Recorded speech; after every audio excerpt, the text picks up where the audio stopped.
Parece que hemos sido muy malos.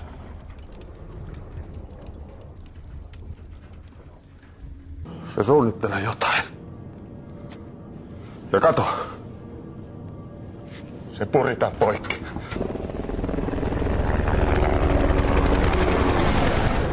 Minutes ago, archaeologists unearthed a horned creature frozen for 1,000 years, only to discover it was Santa Claus. Could there be a hidden, sinister side to the stories of Santa Claus? Join us as we delve deeper into this mystery and uncover the eerie truths that lie beneath the surface of our favorite holiday stories. Christmas Nightmare. The story begins in the remote, snowy wilderness of Finnish Lapland, just 24 days before Christmas. An American company called Subzero Inc. is busy drilling into the top of Korvatunturi Hill, a site that holds ancient secrets. The drilling is led by a site foreman named Mr. Green, who is puzzled when the crew hits something unusual. Instead of just rock and clay, they encounter a thick layer of sawdust, nearly 20 meters deep. Green is confused at first, thinking it might be remnants of old timber, but what they've really uncovered is far stranger.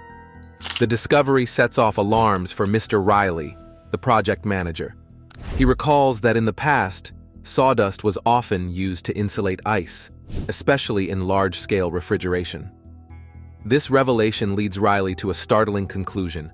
They've stumbled upon an ancient icebox, a massive freezer buried deep within the hill. It's called Corvatunturi Sopa, a colossal structure built centuries ago to preserve something enormous and frozen. But instead of pausing to consider the dangers, Riley pushes ahead, eager to uncover what lies within. He even hands Green a strange safety memo with odd instructions, like advising him to wash behind his ears, a bizarre detail that hints at the peculiar nature of what they're dealing with. Meanwhile, not far from the drilling site, two local boys, Pietari and Juuso, are secretly observing the operation. The boys are forbidden from being there, but their curiosity keeps them sneaking around, eager to uncover what the adults are up to. As they watch and listen, they begin to piece together clues about the mysterious project happening right in their backyard. The boys' interest quickly turns to concern as they overhear talk of what might be buried deep within the mountain.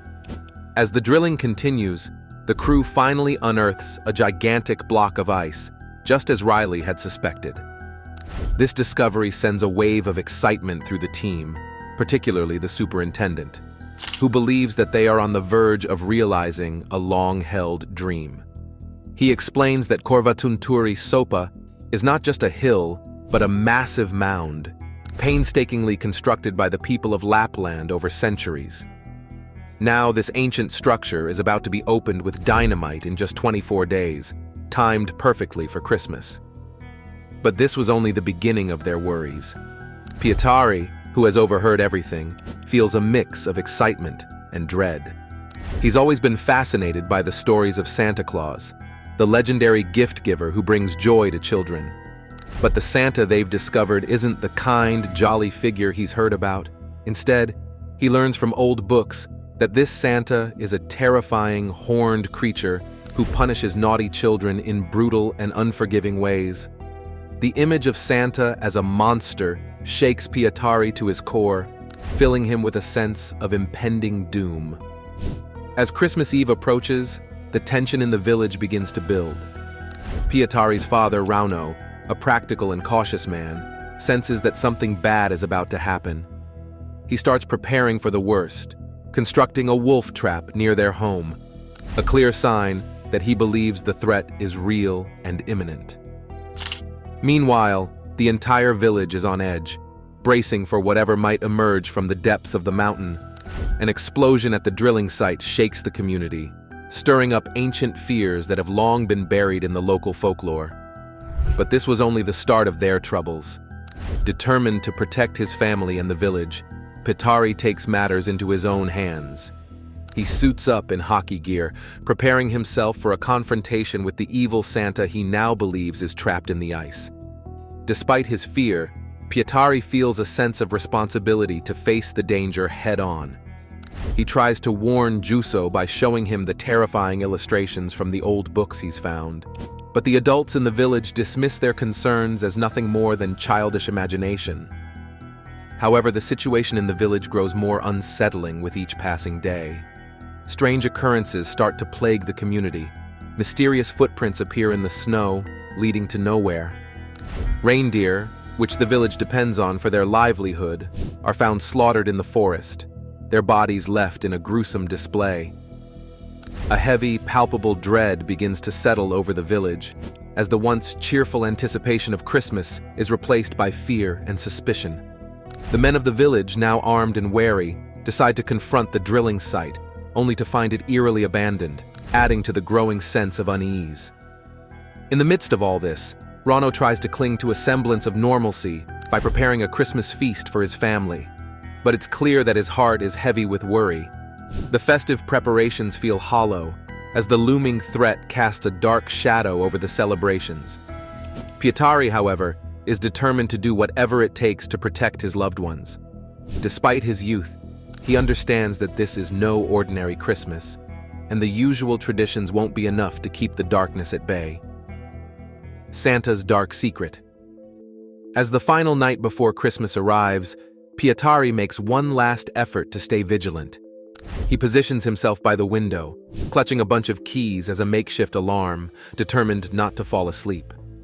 But exhaustion eventually overtakes him, and the keys slip from his grasp, falling to the floor with a soft clatter. The sound isn't enough to wake him, leaving Pietari and the village vulnerable to whatever might descend from the mountain. But even this wasn't the worst part. The next day would reveal a terrifying truth that none of them were prepared for, as the line between myth and reality blurred in the most chilling way possible. The horrors that had been buried in the ice for centuries were about to be unleashed, and the village would have to confront a nightmare they had only ever imagined in stories. The calm before the storm was over, and what followed would change everything they thought they knew about the legend of Santa Claus.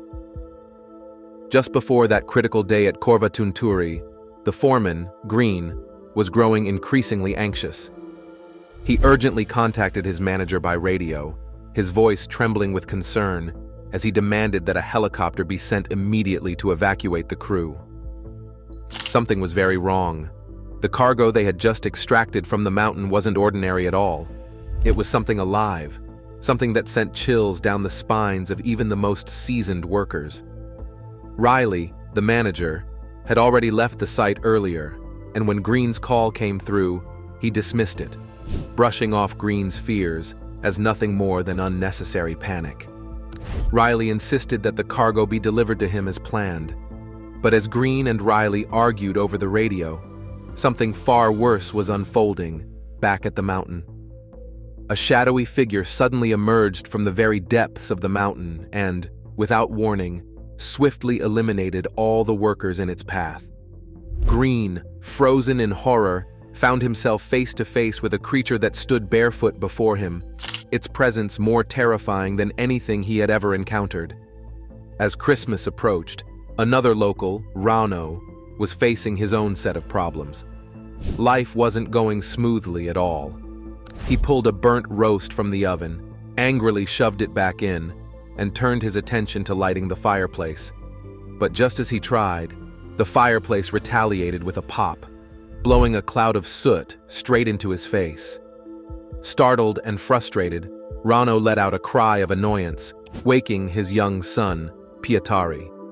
Rushing to his father's side, Pietari found Rano armed with a chair, ready to confront whatever was causing the trouble. As they inspected the fireplace, Rano discovered a strange trap inside, a trap Pietari had set for Santa Claus. Irritated, Rano scolded his son, dismissing it as a silly prank, and threatened to ground him if he continued with such nonsense. But this wasn't the worst part. Despite Rano's warning, Pietari's curiosity got the better of him, and he ventured outside. There, he was startled by the sight of an unset wolf trap, a cold reminder of the dangers lurking around them. His sudden screams brought Rano rushing to his side. Cautiously, Rano approached the trap. What he found wasn't just the usual remnants of a bird or small animal, but a man lying at the bottom of the trap. As Pietari leaned in for a closer look, the man suddenly sprang to life, pulling Pietari away in a swift motion. Rauno, trying to keep a cool head, stopped Pietari from getting any closer and led his family back to the safety of their home. Over breakfast the next morning, Pietari couldn't shake the events from his mind. He insisted on returning to the trap, but Rauno, hoping to keep things calm, urged him to stay inside and not worry about it. But just when Rauno thought things might settle down, another unexpected event took place. Their friend Piparinen arrived, dressed in a Santa Claus costume, ready to spread some holiday cheer to Pietari. However, Rauno, still shaken by the previous day's events, intercepted Piparinen outside before he could reach Pietari. Rauno asked for his friend's help with something more serious. Meanwhile, Pietari, unable to resist his curiosity, followed the adults from a distance. What he saw was unsettling. Rauno and Piparinen were dragging something large in a bag across the yard towards the slaughterhouse. Once inside, they laid the bag out on a table, and to their shock, inside was a decrepit, bearded old man. As they inspected him further, they found an American passport identifying him as Ryan Green, the foreman from Corvatunturi. The situation left them deeply conflicted. On one hand, they were worried about the legal consequences of holding this man, but on the other, they couldn't ignore the mysterious circumstances surrounding his presence. Feeling they had no other choice, Rauno and Piparinen decided to eliminate the old man to cover their tracks. But this wasn't the end of their troubles. Meanwhile, Pietari, left unattended, couldn't resist investigating the wolf trap once more. When he jumped into the pit, he found a sack containing a creepy, lifelike doll that sent shivers down his spine. Meanwhile, back at the slaughterhouse, Rauno and Piparinen were preparing for the grim task ahead. They sharpened their knives, ready to take drastic action, but just as they were about to proceed, the old man began to move. His nostrils flared as if he was sniffing the air, sensing something that neither Rauno nor Piparinen could perceive. Pietari, who had been secretly watching through the window, saw the tension rise in the room. Rauno, realizing his son was watching, chased after him, but Pietari, filled with fear, ran toward the highway. Rauno quickly followed, determined to catch up with him. But Pietari had other plans. He managed to reach the highway and climbed into a passing sheriff's car. Rauno, desperate, followed the car, which led them both to Amo's house. There, a small crowd had gathered, discussing a series of strange thefts that had taken place recently. Stoves, heaters, and even a hairdryer had gone missing. The villagers suspected that representatives from the American company, the same one involved with Korvatunturi, were behind the thefts, possibly using the stolen items to build something unknown. Nightmare at Corvatunturi. Convinced now that the old man they had captured might be linked to these strange events and the American company, Rauno and Imo made a bold decision.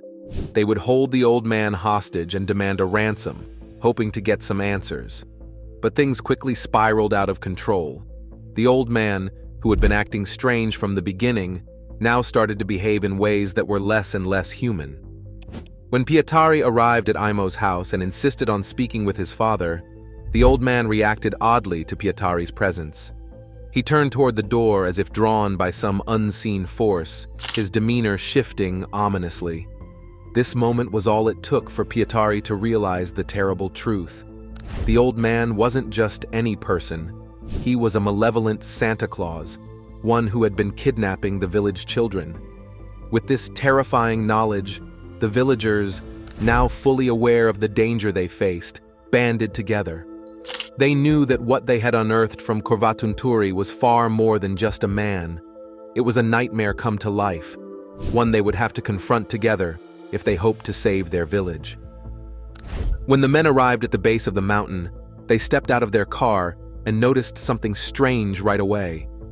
Imo spotted his wife's hairdryer lying on the ground in the forest, which puzzled him. He didn't have much time to think about it, though, because suddenly, a helicopter flew overhead. Mr. Riley got out of the helicopter, and with Imo's limited English, it was hard to communicate. Riley had no idea where his men were or why he was being confronted by armed Finns, demanding $85,000. To clear things up, the group revealed a cage containing an old man dressed as Santa Claus. Riley approached the cage, curious, and touched the man's beard. Meanwhile, young Pietari quietly slipped away to a nearby hangar.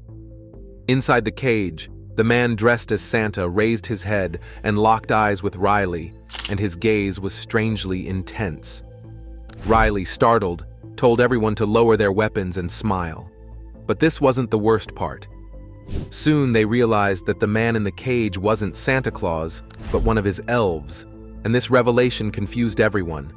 As tension grew, the lights on the mountain flickered off, and the helicopter pilot suddenly disappeared, leaving behind screams. Riley warned that the real Santa was now on the hunt for the naughtiest among them. Soon they were surrounded by eerie, naked old men, the elves, who were ready to defend their leader. Chaos broke out as the elves overpowered Riley and started moving toward the other men. Rauno noticed that Pietari was missing. The men fought their way to the hangar, where they found Pietari. They quickly shut the doors, but were met with a terrifying sight inside. A massive, horned creature, likely the real Santa, frozen in a block of ice.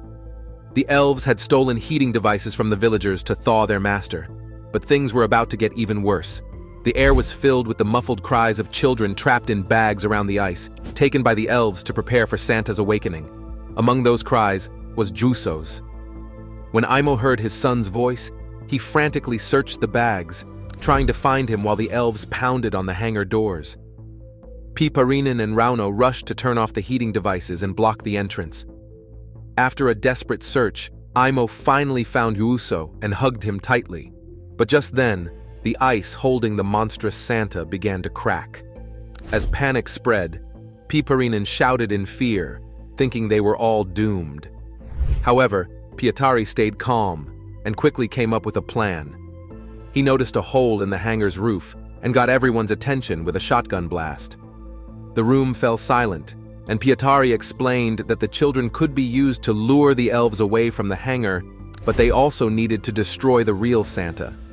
He suggested using dynamite they found in the hangar. Piparinen, who could fly a helicopter, carefully stepped out and started handing out gingerbread cookies to distract the elves. Seizing the opportunity, he ran to the helicopter and coordinated with Pietari over the radio.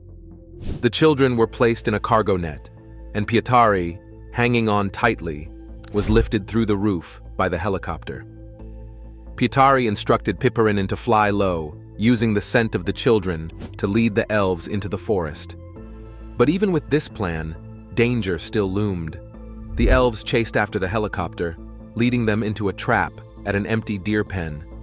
Meanwhile, Imo and Rauno got the hangar ready to blow up, drilling holes around Santa's ice block to place the dynamite. They even sawed off the creature's horns, thinking they might be valuable as souvenirs or to sell. As Piparinen approached the reindeer pen, Pietari took a huge risk to manually open the gate. Despite the danger, he managed to switch on the electric fence to trap the elves once they were inside.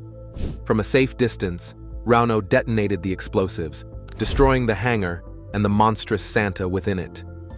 As the echoes of the explosion faded, Pietari, relieved, saw that the elves were now lost without their leader. Piparinen confirmed that Santa was gone, and without him, the elves had no direction. The helicopter carried the children back to the village. Pietari, hailed as a hero for his bravery, came up with a bold idea to sell the disoriented elves as Santas, seeing a big business opportunity.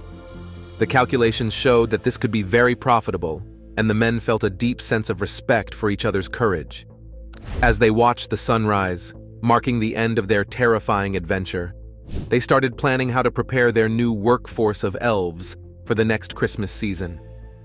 Could exploiting mythical creatures like Santa and his elves be justifiable if it brings profit and solves problems? Don't forget to leave your thoughts in the comments and subscribe for more content like this.